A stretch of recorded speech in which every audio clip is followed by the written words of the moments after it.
Y'all, I just don't like this at all. Listen to this and let me know what you think. So on Friday, yesterday, September 20th, South Carolina executed a man by the name of Freddie Owens, who is 46 years old. This was by lethal injection, even though there were still questions over his guilt in the case. His mother stated that the state is committing a grave injustice. Listen to this. So the state executed Freddie in a shooting death of a convenience store clerk on Friday. That was as his mom begged state officials to reconsider because there was just a new sworn statement from a key witness in the case just this week. He was executed by lethal injection at the Broad River Correctional Institute in Columbia. He was actually the first inmate to be given the death penalty in that state in 13 years. His execution reportedly began at 6:35 p.m. Eastern Time, and he was pronounced deceased 20 minutes later at 6:55 p.m. In the past, a South Carolina jury found Freddie guilty of murdering 41-year-old Irene Graves, who is a single mother of 3 children. His attorney stated last night that Freddie did not kill Irene and that his death is a tragedy. His attorney said that Freddie spent his adult life in prison for a crime he did not commit. He said the legal errors, hidden deals, and false evidence that made his execution possible should shame everyone involved. So this is what happened. This week on Wednesday, his co-defendant in the robbery that killed Irene signed a sworn statement that said that Freddie did not shoot Irene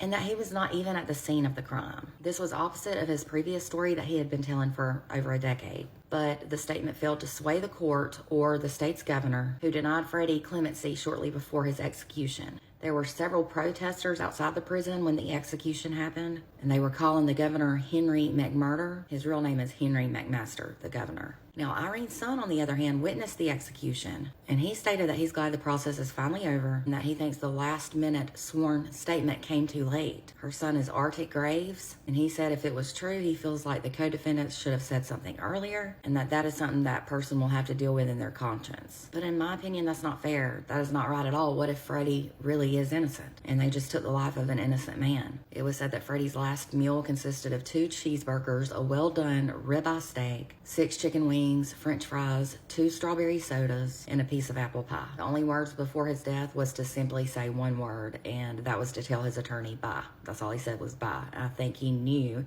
his attorney did the best that they could do. Freddie has always maintained that he was home at the time of Irene's murder. He said he was in bed, and now there's that new sworn statement by his co-defendant that says that as well.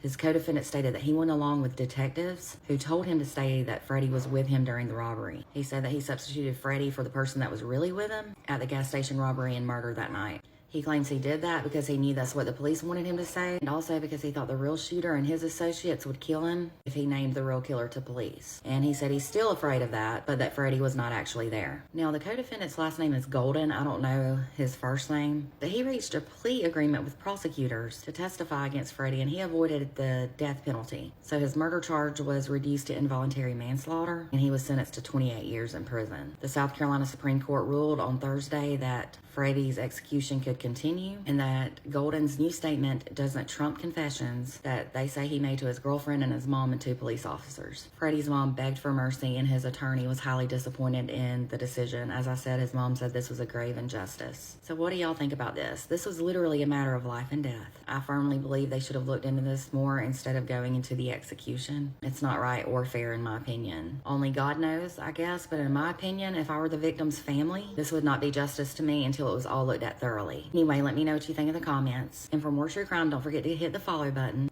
and to visit my website at www.truecrimewithmegan.com.